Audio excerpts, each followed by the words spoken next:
A side, B side, what side are you on? Welcome back to A Side, B Side. How's it going, Adam? It is well, Brooke. How are you? Good. So, how was your week? Just doing the pandemic thing, getting used to it and the new schedule, and spending a lot of time in isolation and trying to learn to cook, which reminded me that every time you cook, you get dishes dirty, and then you eat, and then you get more dishes dirty. And I am very happy that I now have a dishwasher because that is a big improvement over the first pandemic lockdown in the spring when I did not have a dishwasher. So, were you very the happy about the small things. Yeah, well, theoretically. I mean, nobody else was doing them, but I wasn't exactly doing them as often as I should have. So this is a lot nicer. The dirty ones just go right in the dishwasher, and I run it, and then I can just take them right out and use them. So I haven't gotten to the adult level of like putting them back in the cupboard because I'm just burning through them so fast. I just take it out of the dishwasher and I use it, and then I set it in the sink, and then I put it all, once they're all empty, I put them all in the dishwasher and start all over again. So at some point, I hope to level up in adulting to putting things away in the cupboard. You literally are living Groundhog's Day. It's pretty close. It's very like I have no idea what day it is. I work about 4 hours a day doing takeout at the restaurant. All of my other jobs are on hiatus, and you cannot, other than Sundays when we are closed. I know it is Sunday because I don't have to go anywhere. But otherwise, it's basically just dog walks, movies, TV, video games, reading, dog walks, and then a little bit of work.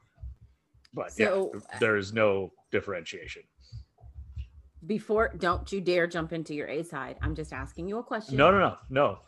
I'm slowing down. Have you seen any good movies this week since you've been home?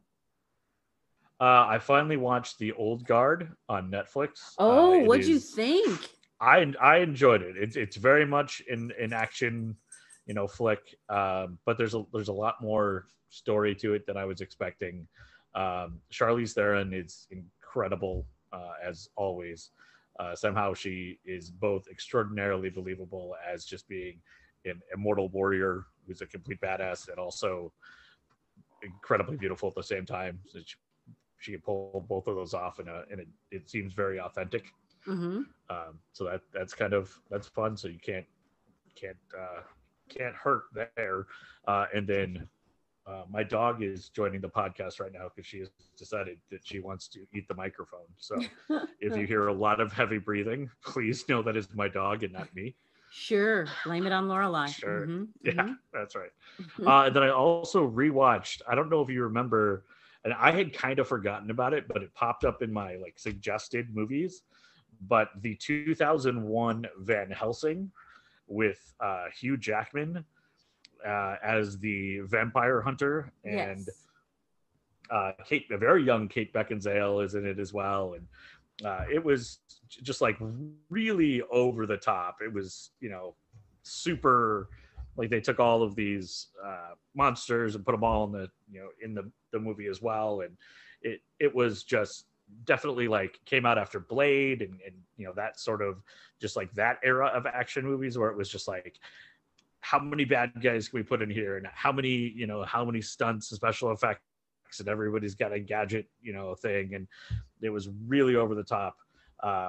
But that one was great, except my dog Lorelai got very confused with the werewolf, continually the person turning into a werewolf and howling.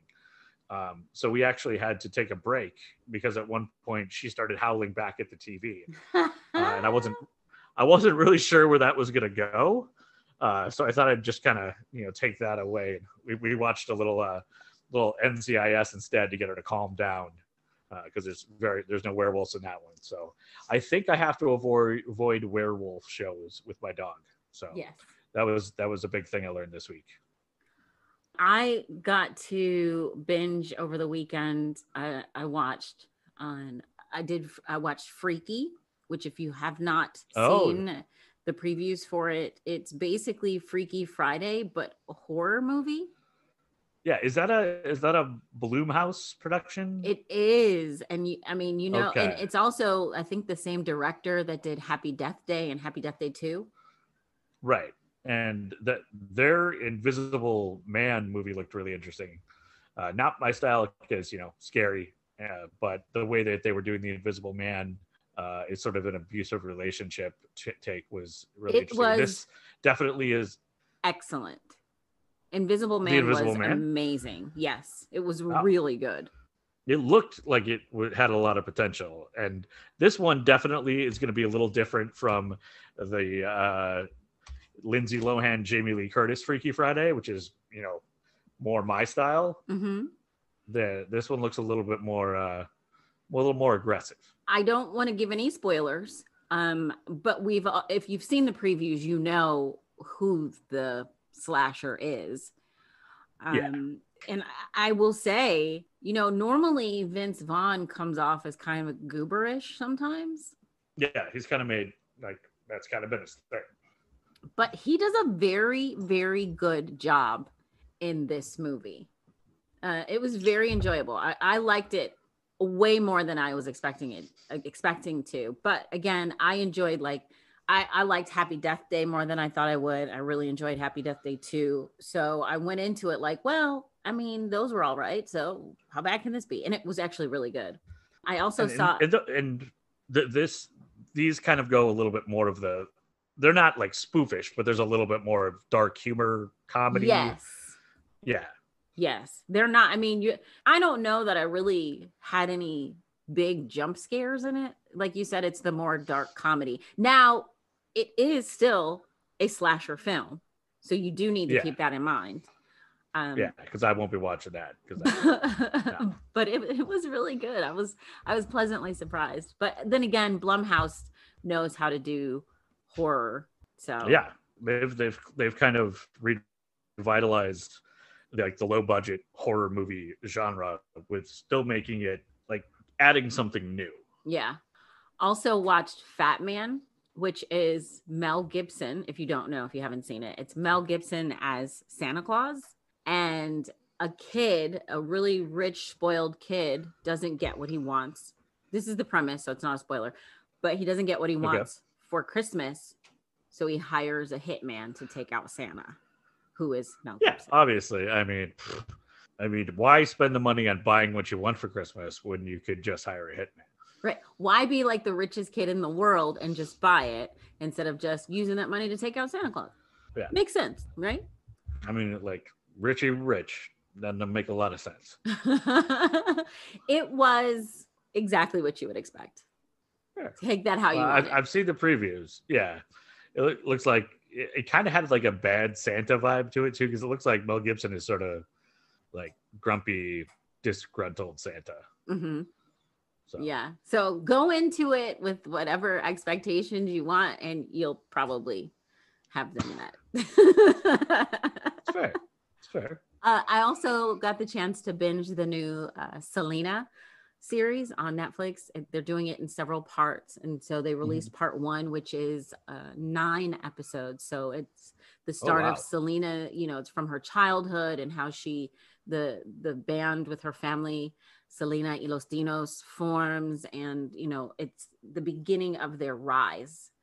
And then I won't tell you how it ends, but there is another part coming. So of course, after that, it got me like in the mood. And so then I'm like singing Dreaming of You and bitty bitty bum bum, like all weekend long, because I was like, Selena, honest to goodness, if those tragic events had not happened to her, she would have been on Janet Whitney level. Yeah, I remember like there was the talk that like it was just about to break into the American music scene. Yeah, I truly believe she would have been on the level of a Janet Jackson or a Madonna or a Whitney at that time. Yeah, I mean the like probably surpassing the level that Shakira got to a few years later. So. Oh heck yeah! Oh yeah. There might not, there may have been a Shakira, but I think if Selena had still been around, we might be like, who? She'll what? You know, like, I who's don't know. Shakira? The hips don't lie. So I don't know. Selena had some hips now. No comment? I was trying to think of a good way to comment, and then I decided maybe I should just not comment. Which, knowing me, that I was a little taken aback that my brain was like, "Hey, maybe don't say something stupid." I was like, "Oh." You can see like all the little cartoon characters in my head just all kind of like turned to the one guy who like never says anything, but he was like, "Let's sit this one out," and everybody's like, "What? Wait, what? Oh, all right." Want to say thanks again to everyone for sticking with us every week, because man, you don't know how much we really love it and appreciate it and love you, because this is so much fun for us. And you know, of course, we each bring something different to the podcast, and I get so excited every time. I'm like, wait, we got a new what? A new country, like South Africa and Norway. What? Hi. Yeah, but pretty much the first thing we do before we start recording, when we get on and we do a little like, how are you, everything, what'd you have for lunch, that sort of thing. We're like, hey, did we get any new? Well, no. Brooke's always like, hey, we got a new country, and I'm like, what? And then we talk about it. It's like a little energy booster at the beginning of each recording. It's like, hey, we have people listening in places that we've never even thought people would listen to us. That's pretty it's amazing to think, that we can be heard all over the world. I mean, I remember back when I first went to a message board in like 1995, and it was talking about college basketball with somebody in a different state. I was like, oh, this is amazing. We've come a long ways.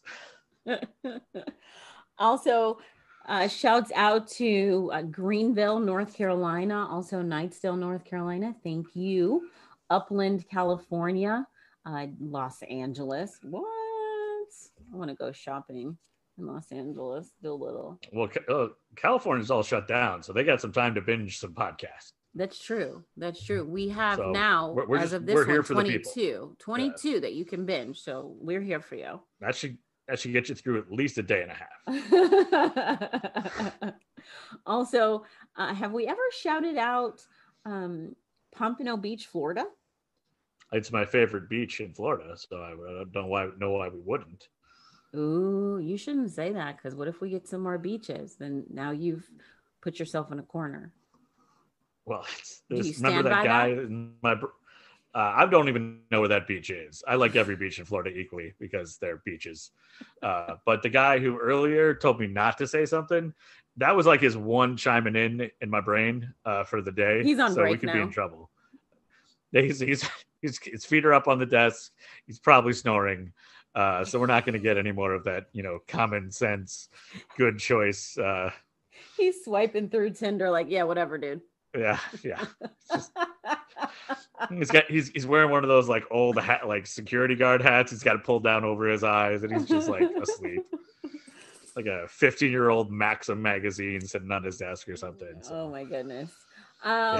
Also, real quick, hey to Lancaster, South Carolina, and also Brandon, Mississippi. Thank you so much for hanging out with us on the A side, B side. So this week, again, it is 22. We made it to the big 22. So we are past the legal age, and now we are heading on into maturity. Yeah, just 3 more episodes and we can rent a car. Yeah, and insurance rates go down. That's what they say. See, I found that that's not a given. If you have bad things on your record, it just doesn't go away when you hit 25. Or so it has been explained to me. All right. Before we jump into it, Adam, want to tell everybody again about our website. It's A-Side, B-Side podcast.square.site. Also, we have a YouTube channel. It's youtube.com/A-Side, B-Side podcast. We have a Facebook. We have an Instagram. We now have a Twitter. We also have a Patreon. If you'd like to support the show, you can also go on to Buy Me a Coffee and support the show. Of course, the proceeds are used for promotion and production of the podcast. So if you enjoy the show, you love it, you want it to keep going, you can show your support on Patreon or also on Buy Me a Coffee. All right, so episode 22, that means A-side starts. So we're going to jump into that here in just a second. Have you ever thought to yourself, man, I sure would like to make a podcast. I've got so much to say about blank. Well, if you haven't heard about Anchor, you really should. It is the easiest way to make a podcast, and it's absolutely free. All right, I'm going to tell you why it's so easy. Okay, so with Anchor, there's creation tools that allows you to record and edit your podcast right from your phone or computer. Anchor will distribute your podcast for you so it can be heard on Spotify, Apple Podcasts, and many others. And you can even make money from your podcast with no minimum listenership. It's everything you need to make a podcast in one place. Trust me, I'm so excited about this. You can be too. Download the free Anchor app or go to Anchor FM to get started. All right, it is now time for the A-side. On the even-numbered episodes, I get to go first. And as I always mention, for some reason, that makes me incredibly nervous. When you go first, Brooke, I get to relax a little bit and kind of ease into it. When I go first, I immediately want to start. So, like, we were just having our little recap at the beginning, and twice I almost broke it. I was like, and you know what? Today on the A side, I was like, oh, wait, no. We got to just like, slowly roll, just like ease into it. And it's an adjustment. And I think you and I have talked a lot about how, for me here in Minnesota, this is the second round of shutdown. Mm-hmm. But one of the nice things for me is that it's been very different because I was living in a house in the suburbs all by myself, and now I live in an apartment in more of an urban area. And even though I'm isolated, I'm around a lot more people, and there's just a different feeling of community. And that kind of popped into my head again when I was flipping through all of the streaming services that I do every day, like what I'm going to watch today, what am I going to have on. I have in my living room, as I've showed you, Brooke, I've got 2 TVs, a laptop, and 2 iPads, and my phone, and a Kindle. So I got a lot of screens. Just a little bit of technology, just a little. Just a little, you know. I don't want to be overwhelmed. Don't overdo it. I've got several options. No, you know, as I said, just ease into it. And so I'm always looking for something to have on one of the screens. And I was flipping through on Amazon Prime the other day, and I stumbled upon a movie that I had not seen in a very long time. Sounds very familiar because it's exactly what happened last week when we talked about Romancing the Stone. Mm-hmm. I've been looking for things that are familiar because during this isolation, everything feels so strange and like oddly numb and isolated. And we mentioned it feels like Groundhog Day. Like every day is the same. Nothing's really changing. And so finding movies that I already have an emotional connection to has been sort of a comfort. I'll call it comfort film. And I stumbled upon a movie that I had completely forgot about, but was again one of those movies that we had recorded off of TV when I was a little kid. And I used to wear the VHS out watching this movie. And it comes from 1987. It is a comic sci-fi film with Steven Spielberg as the executive producer. And when you put those things together, not the director, just the executive producer, when you put all those things together, like some things pop into your mind. You know, Steven Spielberg connected 80s science fiction, aliens. Like, oh, well, maybe he's talking about E.T. or even Close Encounters of the Third Mind, or Third Kind, not the Third Mind. That's probably a different type of movie. But I don't know. Hopefully, no one looked that up. I haven't looked that up yet, so don't Google that without me checking it out first. But the movie that I stumbled upon was called Batteries Not Included. And it was right? And I totally forgot about it. And I used to watch it all the time. And I did a little bit more research, kind of dove into it again. And one of the things that really hit me this time that I never really felt in the same way before was the sense of community in the film. So if you don't know much about Batteries Not Included. It revolves around the two main characters are Frank and Faye Riley, played by Hume Cronin and Jessica Tandy. So right away, this is a different type of sci-fi movie. Our two leading actors are, retirement age. This is probably not going to be an action movie. There's not going to be a ton of fight scenes. Maybe not even any space travel. We're talking about an older couple that runs a cafe in New York City, and they are in this old dilapidated building, and this high-priced developer is trying to get all the people left in the building to move out so they can tear it down and build this brand new, high-rise development. Sounds a lot like the beginning of Up, actually. Pretty similar. In fact, the grumpy character in Up has a lot of similarities with Hume Cronin's character Frank Riley as well. The thing that changes it is you think, okay, this is just going to be a sort of story about these people fighting to keep their home, and that is. Mm-hmm. But then all of a sudden, aliens show up, and not aliens in like Invasion of the Body Snatchers, or even somebody like E.T., who was clearly going to just change everything around them by just showing up. You couldn't really not notice it. There are these little flying saucers that basically show up and are like the world's best neighbors, and they start fixing things, and they help out the two main characters and the other people in the building, who none of whom really seem to have a connection until the story starts, and they meet these little fix-its. They go the fix-its. They're little alien saucers who don't communicate like ET or like any other aliens you've seen before. They're flying around and fixing things, and they're they bring all of these people who were pretty unconnected, even though they lived in the same building, and they become a community. And that is the thing that kind of popped out the most to me, because I've noticed in the last 4 months since I've lived in an apartment building versus living in the suburbs in a house by myself. I love my house in the suburbs, but I was also even more isolated because it had a nice sized lot. I had trees all around. You could pretty much not see anybody if you didn't, unless you wanted to try to go see somebody. You're not going to see somebody. You're just going to kind of be completely self-contained. Mm-hmm. If I take I take Lorelei out for a walk right now, I see people in the lobby. I see people on the street. I mean, I can hear cars going by. There is a fire station not too far away. So you hear the sirens. You get a bit of the city feeling. And that was something that I'd never connected with before when I watched Batteries Not Included. Yeah, he's got these cute, cool aliens, and they're great. And I always remember that I felt like there should have been more of a fight scene at some point, but there wasn't really anybody that was going to, fight the bad guys. The bad guys kind of, run roughshod over everybody, and then things get fixed by the fix-its.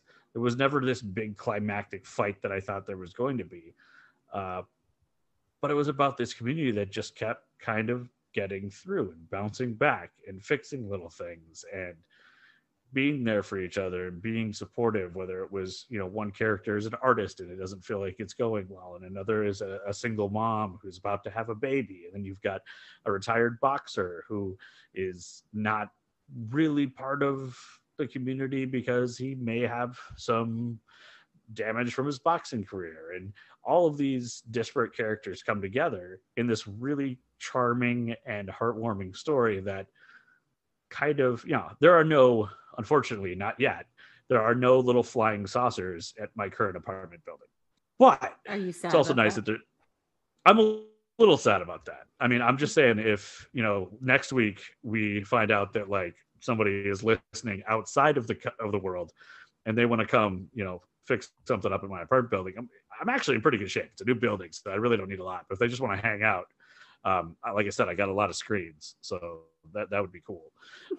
But more than anything, it was just that you've got this story of this community of people that have to come together, who are have no real connection to each other than the spot they live, and going through a shared experience. And all of that felt really familiar with where I am at right now, and kind of where a lot of people are. There is one thing that is connecting all of us right now, and that is this adaptation to a new style of life. No matter where you are in the country, it's changed in some way. Some places more than others, depending on your job, may not exist anymore, or maybe your job's completely changed, or maybe you're just doing something similar, but you're staying at home, or maybe even still going in. But it's one common thread that keeps us all connected in some way. And after getting really down some days because of this big change, Batteries Not Included was an excellent kind of balm for a random Sunday afternoon when I watched it, because I was trying to avoid watching football, because even that feels weird at this point because there's no fans and everything. So one of the cool things that I did not know about the movie, I knew it was Spielberg was part of it, and I guess I assumed he directed it. He didn't. It was directed by Matthew Robbins. But the screenplay itself was actually the feature film screenwriting debut of Brad Bird. And Brad Bird would go on to write and create maybe one of the most underrated animated films of all time, The Iron Giant, in 1999. He was involved with The Incredibles 2, Ratatouille, Tomorrowland. I mean, even all the way back to an animator. He worked on a Goofy movie and The Black Cauldron. But Batteries Not Included was the first full script that he wrote. So that would give him his start as a writer. Then, of course, he would go on in the 2000s to direct and be a part of, The Incredibles and Ratatouille. He got an Academy Award for animated feature for both of those movies, and Academy Award for Best Original Screenplays as well. So it's kind of amazing that a movie that was not a huge hit. I mean, it was, it made about 3 times its budget back at the box office. It didn't have any huge stars in it. There was this little part of my brain that thought Steve Guttenberg was in it, because it's an 80s movie, and it felt like Steve Guttenberg was it like every, and like, I'm going to say it because we could do an entire episode on Steve Guttenberg, because the man had the strangest career ever. Mm-hmm. He was all over the place, from like just screwball comedies with like Police Academy to stuff that was a little bit more, heartwarming, like, Short Circuit, or even, 3 Men and a Baby. And I believe he was up for Forrest Gump. Wasn't he in a Mary-Kate and Ashley Olsen one as well? Oh, I'm sure. Yeah. But like I said, I don't want to go too far down the Gutenberg hole, because you'll disappear. That is a whole, like I said, we'll do an episode. We'll do a whole episode on Steve Guttenberg. But for a while there, I was convinced that Steve Guttenberg was in this movie, because I was trying to remember who played the artist who falls in love with the single mom. And it was a gentleman by the name of Dentis Buskasaris, who is a classic, that guy from That Thing, because as soon as you see him, you're like, oh, that guy. He was in that other movie. He often plays a bad guy. Yeah. You're bearded, plays a lot of lawyers and like businessmen. So he plays the artist, and it's probably the only time I've ever seen him play a good guy. He was always kind of seen as plays sort of a, slimy characters. So that was kind of, but it wasn't Steve Guttenberg. But so you know why? If you go into this thinking Steve Guttenberg is in it. Short Circuit, which came out about the same time. Yeah, Steve Guttenberg's in that he was in. But what I think, I gotta find it here, because I'm pretty sure this guy was in Short Circuit too. Maybe not. I don't know. But this guy's been in so much. Well, he was a Murder, She Wrote, which of course I've seen that before, and oh man, I feel like he was in Short Circuit, but maybe not. He wasn't in Short Circuit. He was in The Dream Team, which is another great 80s movie. He was not in Short Circuit, but Dennis Broussard's, who I thought was Steve Gutenberg in my mind, because when I was thinking of this movie before, when I was like, oh, I love it movie, and I'm like, Gutenberg's in that. He's not in it, but he would definitely be a guy from one of those that guy from that things, because as soon as you see him, you're like, oh, I remember him from that thing. He's never the star. He's always sort of like just a guy in it, but. This is probably his only time he gets to play the leading man sort of role. Mm-hmm. And so he's quite charming in it as well. He has 116 credits to his name. Oh yeah. Like, and just all over the board, like lots of TV shows, not as many movies over the last like 10, 15 years, but still a lot of credits. I mean, the man is consistently working, and that is, man, I wish I could have a, consistent job. You never thought that, like during the pandemic, it's like, hey, consistent work sounds like a great thing. This guy's really got it going on. I thought for sure, I'm gonna have to look it up. I thought he was in Short Circuit, he was the guy that is Steve Gutenberg's boss, but it's not. That guy it's a totally different guy. But easily forgotten. So Battery's not included.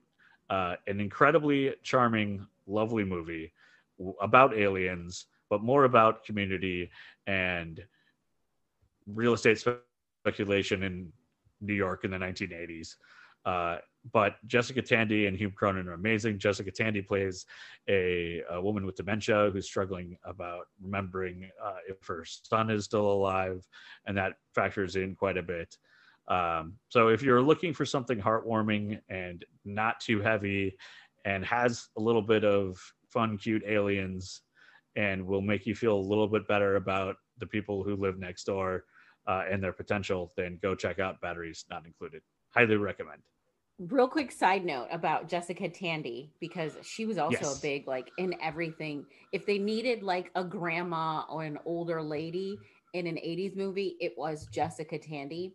And she was in one of my favorite 80s movies, Cocoon. She was also like in Driving Miss Daisy and several others, but like Cocoon and like Cocoon 2.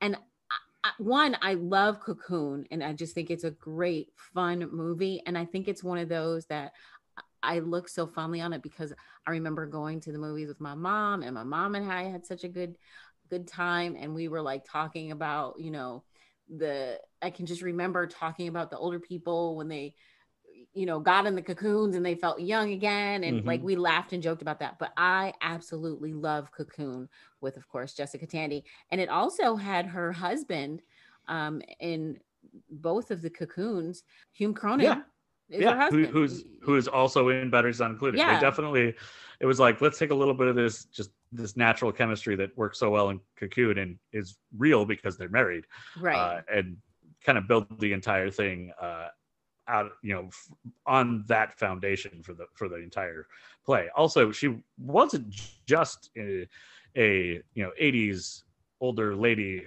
No, she had a huge career, but I just remember in the 80s, if they needed an older lady, it was like, oh, Jessica Tandy's available. Yeah, she evidently was the original Blanche Dubois in A Streetcar Named Desire on Broadway. Oh, nice. And won a Tony Award for it. So it's always fun to look at, like, especially actors that have had that long a career, and how you and I think of Jessica Tandy as 1980s Jessica Tandy and early 90s, not the 1948, bombshell Jessica Tandy. So it's kind of amazing how people can have such disparate ideas about a person depending on when they ran into him. Yeah. All right. Good movie. Good choice. See, and now you've got another episode, well, two, because now you can do Steve Gutenberg and then Short Circuit or Cocoon even. Yeah. No, Short Circuit is one of my all-time favorite movies. So that was always going to be out there, probably. I think I could probably recite most of that movie. And I'll find myself using lines from Short Circuit in like conversations with people and hoping that somebody catches it, and nobody does. So it Oh. rarely happens. Did you know Someday. Jessica That's- Tandy that's- was actually British? I didn't, Mm-hmm. but it doesn't shock me. And Hugh Croman was Canadian, so Bridging the gap. there's that. Yeah, just breaking all the white people together. Yeah. Oh my god. Yeah, that deep divide between Canada and Britain. Remember that guy I was talking about who was sitting at the table, like my little guy in the back of my brain? He's definitely checked out. Oh my goodness. All right. So is that the A side? That's the A side because, like I said, that guy's checked out, and God only knows what I'm going to say. So let's plow into the B side and just hope he wakes up before I say something else that everyone just kind of stops and looks at the. I know that there are going to be listeners who hear this and then they just like they're driving and then all of a sudden they're like just looking at the radio or looking at their phone and like, what did he just say? Why? What? He did. Oh, all right. There you go. That's the A side. All right, Adam. So because we are just a couple weeks away from Christmas and a few weeks ago for Halloween, we did something. We did Halloween themed murder, or as you called them, murder bites. Murder bites, yeah. Bite-sized murder, like bite-sized murders. But so when I say it like that, it's not appetizing. So for the next, I thought, well, that I don't want to say I had fun with that because that just sounds morbid, but it was very interesting to delve into stories that happened on Halloween. So I decided to do the same thing for Christmas. So we're going to have not one, but 2 weeks of Killmas. Oh, yeah, nice. Killmas. Yeah. You see what I did there? Yeah, I did. I heard it. Okay, fine. I could call it Killer Christmas. It's going to be No, I think Killmas has definitely got a certain je ne sais quoi to it. So okay, thanks. I appreciate it. So because it's all the French I know. Probably a good thing because that little guy's not working in your head right now. So who knows what you would say? Oui. So in researching murders that happened on Christmas, I was not expecting to find as many as I did. So that's another reason I thought we could do 2 weeks of Killmas. Okay, yeah, I won't say it like that every time. I mean, that's an impressive way to say it, though. Like, there were little hairs on the back of my neck that stood up there. So, okay, so wow, which ones do I start with? The grim gift under the Christmas tree. Okay. So 37-year-old Patty Michelle White, some sources say she was 40. Patty was a bit down on her luck when the aunt of her ex-boyfriend, a lady named Michelle O'Dowd, who was 67 years old, offered to let Patty come and stay with her. She offered her a place to stay. And because they're both, you got Patty Michelle and you got Michelle, I'm going to use last names to avoid confusion. So White is the 37-year-old who was down on her luck, and O'Dowd is the sweet woman that offered her a place to stay, because I just don't want there to be any confusion with a Patty Michelle and a Michelle. Yeah. White would do odd jobs for O'Dowd to, quote, earn her keep, so to speak. White would help Philip Oxt, who was O'Dowd's twin brother. He would pay her to clean his house and do other jobs. And sometimes she would even babysit for Philip's grandchildren. This arrangement went on for a few months and everything seemed to be good. White and O'Dowd were getting along really well. O'Dowd really was forming what she thought was a friendship with White. But Philip Axt knew something was wrong when O'Dowd failed to show up for work. So he went to his sister Michelle O'Dowd's house to check on her. Her car was in the driveway and her pets were in the house. And the Christmas decorations were up and there were presents under the tree that were completely untouched.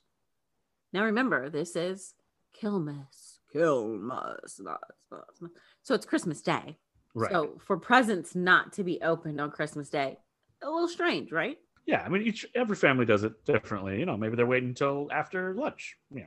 If they can wait that long. Because when I had kids, Yeah. it was like 5 o'clock in the morning. Can we open our presents? And go back to sleep. Santa is just getting home. Like, can he get some sleep and let me get some sleep? And we'll open them, in a little bit. Yeah. We always had to wait for the video camera to get set up so we could have an hour and a half footage of us opening presents and stuff. I mean, that's the way you do it. We've never watched again. But it's there in case you need to. Yeah, in case, there's a cold case or something about one of my presents from 1995. We've got it on tape. No, you should be careful because it's always the people that have the video footage. I'm just saying. Yeah. Well, I mean, my presidential library will have a very good video collection, including all of my grade school sporting events. So you look forward to that in 2054. So, like I said, the decorations were up, the presents under the tree, nothing was touched. But the odd thing about the presents was that there seemed to be something kind of sticking out from in between them. Philip went to go kind of examine what it was, and he found that it was a foot. It was a human foot. By itself? Attached. Okay, well, that's good. I mean, given the two options. It was attached to a body. So Patty Michelle White confessed after fleeing to South Carolina and being captured. She confessed to the beating and strangling death of O'Dowd before hiding her body under the presents that were meant for her nieces, nephews, and grandchildren. The saddest and most disturbing part. That's not a good surprise. No, that's not the Christmas present you want to find under the tree. No. So the saddest and most disturbing part is that the neighbors in this gated community that they were in said that they'd heard screaming on the night of the murder, but no one thought to call the authorities. Like, I don't get that. Isn't like the whole poem like all through the house, not a creature was stirring, except for that one lady screaming. So don't pay attention to that. Yeah, that's a whole different book right there. Yeah, I left that one out of the one I read as a kid, evidently. But so not that long ago, I saw something weird outside of my house. Like there was like a backpack like in the road, and I'm like texting my police buddy like, "Hey, this is weird, right? I'm not crazy. This is weird." And that's just a backpack. Yeah. I can't imagine hearing somebody screaming and not wanting to do something. Not just being like, oh, well, sounds like they're having a bad day. Honey, that's a wild party over there. Yeah, well, let's get back to that fruitcake. Yep. Yeah. Maybe just like too much eggnog was involved. Everyone was feeling bloated. They're like, yeah, we'll get to that in the morning. Well, White received a 45-year sentence from a judge in South Carolina on October 14th of 2013. The only motive that I could even possibly allude to, because I couldn't find one, she never said why she did what she did. I'm thinking that it was possibly money. White stole the debit card of O'Dowd. O'Dowd had trusted her. She gave her debit card. She even gave her the PIN because this is the relationship that they had formed and they had developed. They'd become friends, O'Dowd thought. So she had given her debit card. She had given her the PIN, and White was supposed to be using that debit card to buy groceries. She actually used the card to withdraw $1,000 while she was on the run. So that's the only motive that I can even guess to, is that it was for money. She was down on her luck. She saw an opportunity and she unfortunately took it. And as we have talked about, you and I have talked about almost every week, there are like often some like big like clues or warning signs that a person may be, predisposed to some of this. It doesn't sound like this lady had any other, like there were no red flags that you mentioned. No, it doesn't seem to be. So I'm sure this came as a complete shock to everyone. And poor O'Dowd, Michelle O'Dowd, she was just trying to do a favor for her nephew's ex-girlfriend who she thought she had a Yeah. friendship with, and unfortunately, Trying to embody the Christmas spirit. yeah. And well, yeah. Oh boy. So then we Nah, have I gotta tell you, I'm real glad the foot was attached, though. I was thinking we were going a whole different direction. So, silver lining. I'm glad that's your silver lining. This is a true crime podcast, so I guess that is a silver lining. Yeah. That's silver lining. There was no decapitations in this last story. Hopefully, I'm not foreshadowing the next one. All right. So now we've got the Marvelous Teen Gang engaging in festive holiday killing sprees. Actually, it was a spree. Festive killing sprees. Just one spree, but you know. So from December 24th to December 26th of 1992, 6 people were killed and 2 were injured in one of the worst sprees in Dayton, Ohio's history. That's according to the Daily Dayton News. So the massacre itself became known as the Christmas Killings, and the 4 people responsible called themselves the Downtown Posse. They were Laura Taylor, 16 years old, DeMarcus Smith, 17 years old, Heather Matthews, 20, and Marvelous Keene. Yes, that's his real name. Marvelous Keene, who was 19 years old. These are babies. Like, yeah.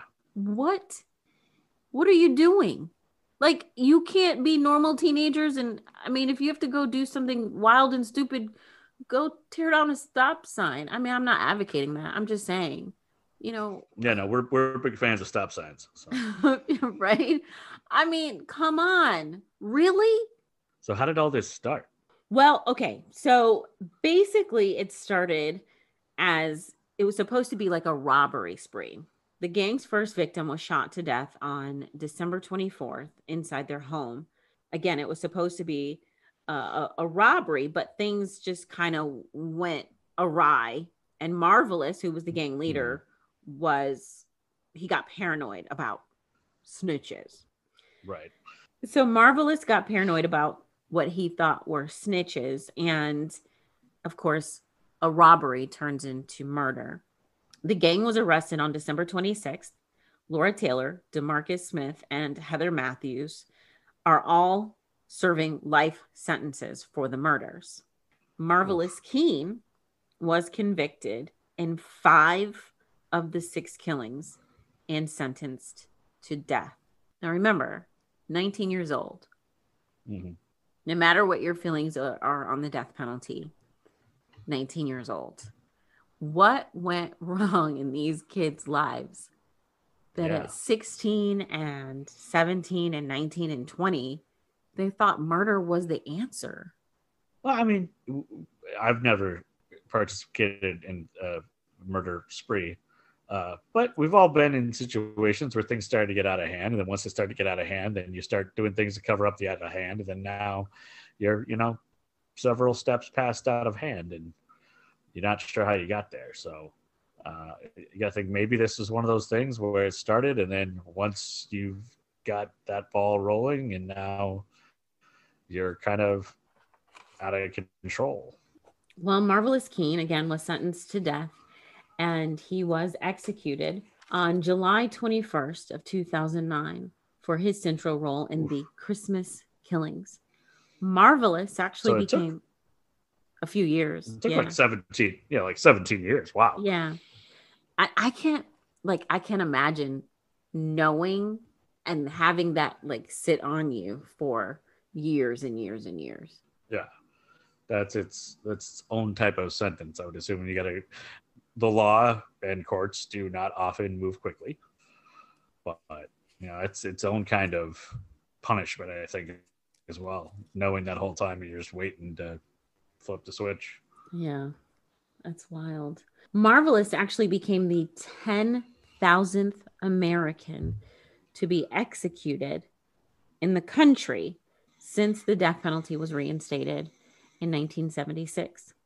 A story that we won't cover, but we're going to mention it because it did happen on Christmas Day, is Mhm. One of the most famous true crime cases ever, the unsolved murder of John Benet Ramsey in 1996. Oh, that was on Christmas? It was on Christmas, yeah. It's never been solved. Wow. Many people believe either her parents or her older brother was responsible. The creepiest suspect in that case, because just about everyone in Boulder was a suspect, but it seemed like the creepiest one of all was a dude named Bill McReynolds. He was a local man hired by the Ramseys. He played Santa at a party that the Ramseys had at their house. Bill McReynolds died in 2002. He maintained his innocence the entire time. And of course, this is a case that haunts desktop detectives to this day. And that did happen on Christmas. It was like Christmas Eve, Christmas Day. Wow. Yeah. Huh.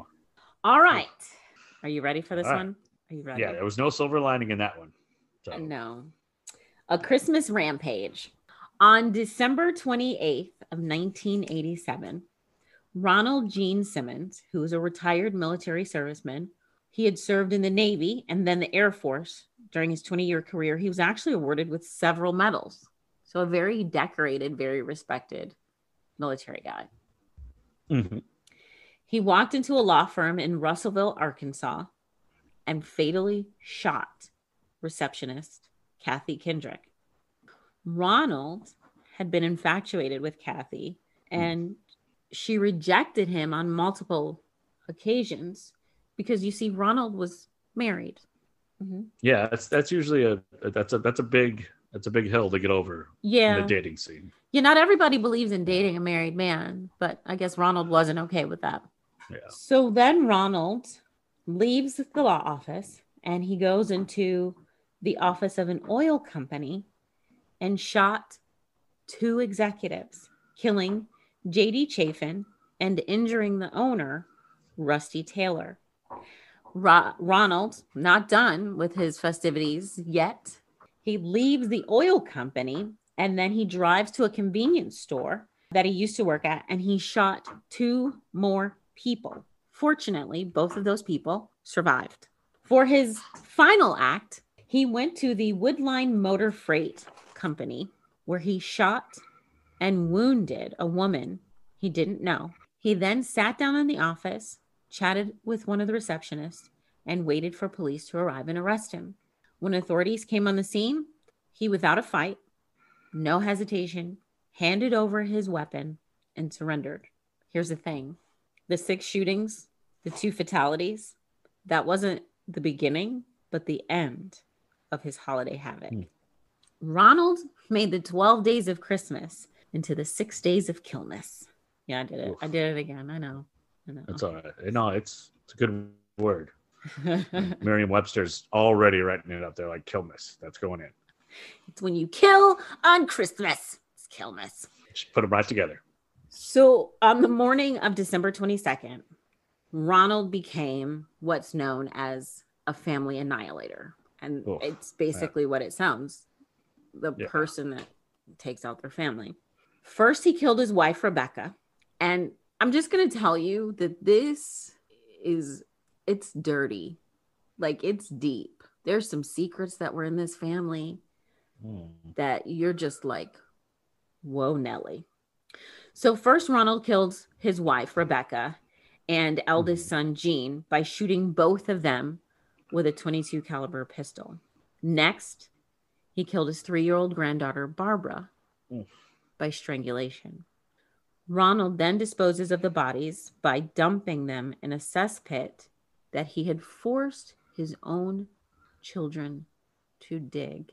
He is the lowest of the low type bastard. Like, made them dig their own grave, basically. Yeah. Mm-hmm. Like, that's a bad guy from a Western move. I mean, there's Despicable, and then there's Ronald. So then Ronald waited on his other children to return home. I really don't know. I've tried to find where they were. It just says they were out, and when they returned home, he told them that he has a present for them, and he wanted to give them their gifts separately. So first up was a 17-year-old daughter, Loretta. Ronald strangled and then held Loretta in a rain barrel. He then killed 3 more of his children individually, Eddie, Marianne, and Becky, all the same way. Strangled them and then held them underwater in a rain barrel. So this is 7 individuals in this family alone. Right. Afterwards, Ronald then went to a local bar, had a few drinks, grabbed a few beers, because he wasn't done. He still had some more. He's taking he had to, what is it? Wet the whistle. Just, little, me time in between murder sprees. Self-care Sunday. Yeah.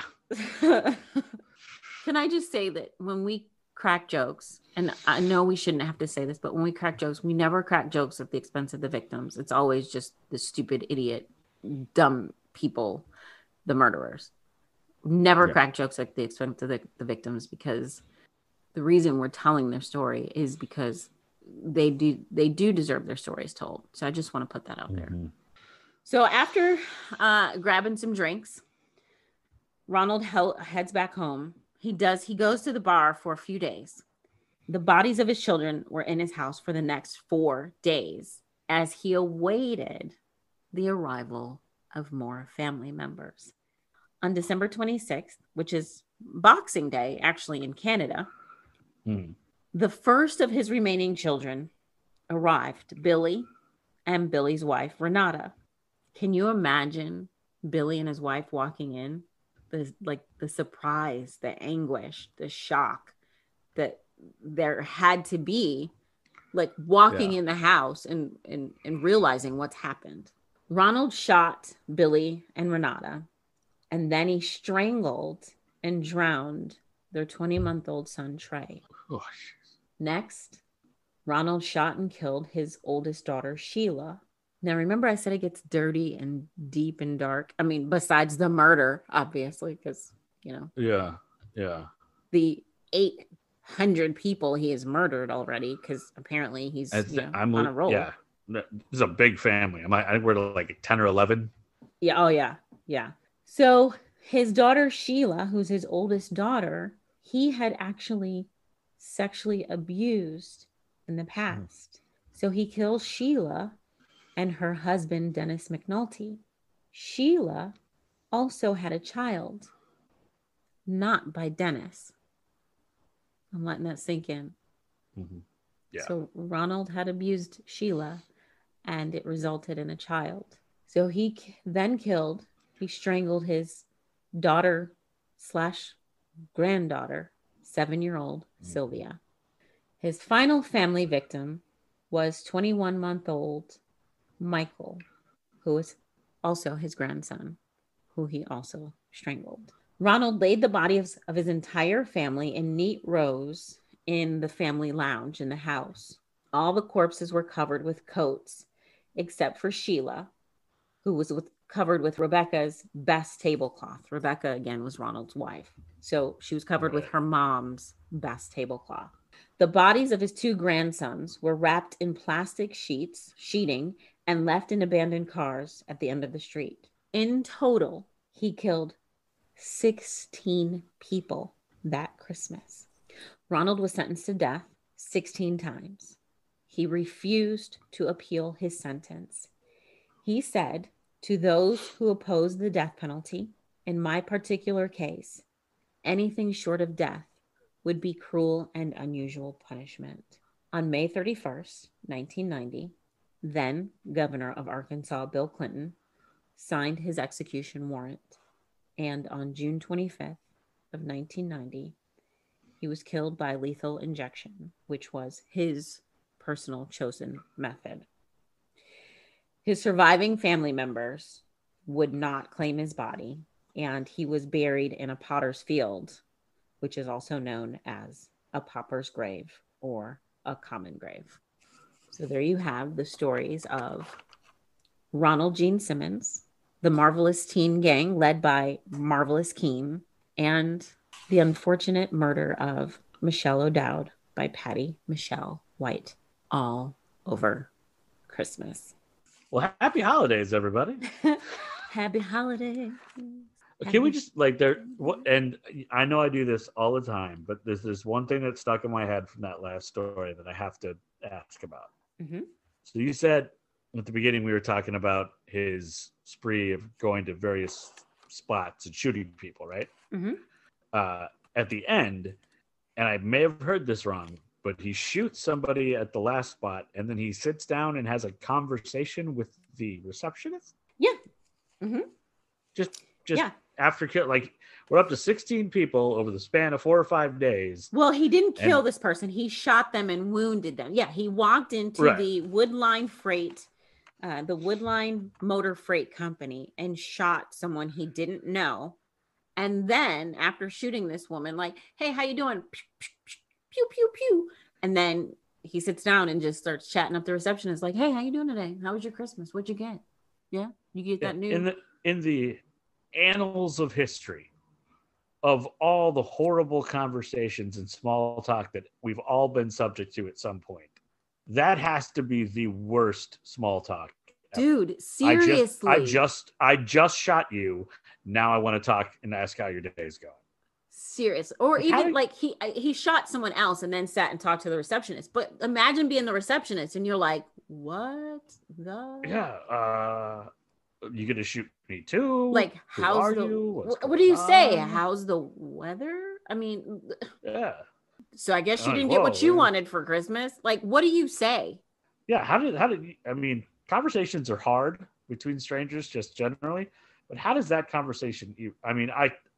Everything in that story was horrible, but my brain fixates on weird things. And I'm like, that has to be the worst conversation ever. Right. I mean, can you imagine though? Because he sat down so calmly. He gave the police no issues when they arrived. He just was chilling in a chair when they walked in. So like, what is he saying to this woman? And what is I know what's going through her mind. She's thinking, oh my gosh, he's probably going to shoot me too. But is he just literally like, so how was your Christmas? What'd you get? What'd you do? What'd you eat?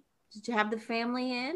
Is this like Forrest when he was running and then he just stopped and he's done? He's just done running. He's go, well, I'm done on my murder spree. Guess I'll sit down. I mean, I don't get it. I don't understand why he did it. But it seemed like the first place was because there was someone who rejected him. And then at that point, he's just, he's already gone because he's already killed his entire family. So now you're going to kill the woman that has told you no because you're married, but you're also a creep because you've abused your kid and you had a kid with her. Yeah. So we know you're not right in the head already. Yeah. You're a disgusting piece of garbage, but then you're going to murder someone because they rejected you. And then he kills people at the law office. I have no idea. I have no background. I couldn't find why he went to this law office. You know, apparently somebody irritated him at his job. That's why he went to the convenience store and killed them. But I have no idea what happened at the Woodline Motor Freight Company either. Yeah. Like, why did he pick these places? Just on a roll at that point. Out of control. All right. Well. So here's week 1 of Kill Mode. Sorry. Okay. Really, I am done. No, that was actually probably the best one. That had a little bit more. A little bass to it. Yeah, there was some bass, but then there was also like this, like I don't know. I think you came with the microphone in some way because there was like a downward force of scary. Ah, okay. Yeah. All right, I'll keep that in mind. It was like this is uncomfortable in stereo. Oh man! All right, before we go, a couple more shout outs. Cincinnati, Ohio, Girard, Ohio. Do you know where that is? I'm assuming within the state of Ohio. Oh, good guess. Yeah. Thank you. Germantown, Ohio. I would assume it's probably east of Indiana. Wow, you are good. I know. You know what? South of Michigan. I was actually in the geography bee at one point in 6th grade. I did quite well. Finished second. Do you know where Council Bluffs is? Yeah, it's in Iowa. Good job. Good job. I think it's near the Quad Cities. I think I'm making that up, but I think it's. Is that where the Quad City DJs is from? East, could be. Huh. I felt like they were more from like the Bay Area, but maybe they were from Iowa. You don't know what's happening in Iowa. Hey, 311 Omaha Styley was from the rap rock culture in Omaha, Nebraska. So There's not a that far from Council happening Bluffs. scene. Place for steaks and some early rap metal. Again, if you would love to give us a like or a little rating love on Apple, we would absolutely be so forever grateful to you. We really appreciate it. Again, our website, we post pictures and also sources on our website. It's A-side, B-side podcast.square.site, S-I-T-E. Also, we have a YouTube channel that you can listen to the episodes on if you're like listening to it right now and you're like, I really want to share this with you, but you don't have a Spotify or an Apple. It's on YouTube, so no problems. Oh, yeah. I know, right? We think of it all. All of the bases covered. All of them covered. Yes. Oh, I cannot fail to mention that we had Ella B in the UK who bought us coffee. And oh my goodness, thank you so much. I like woke up to that notification and I was like, oh, that is so sweet. She bought more than one cup of coffee, actually. Yeah, I was way more alert and focused that day. So right. I know, because nothing like a good cup of coffee. So you can also buy us a cup of coffee and support the show. So show your show love. Again, we have a Twitter, we have an Instagram, we have a Facebook, and we do interact. I mean, like all the time. Adam will just share and retweet whatever you say, but I will actually have a conversation with you. Yeah, I mean, like I just said, I'm not real good at small talk, so. If you say something to us, Adam's just going to retweet it. But I'll be like, look, somebody said this. I think it's a great idea. I mean, I'm sorry. Retweets are my love language. It's just what I do. If it gets reshared on Facebook, it just means Adam loves you. Yeah, I like to like a lot of things. Yes. So. Yeah. Yeah.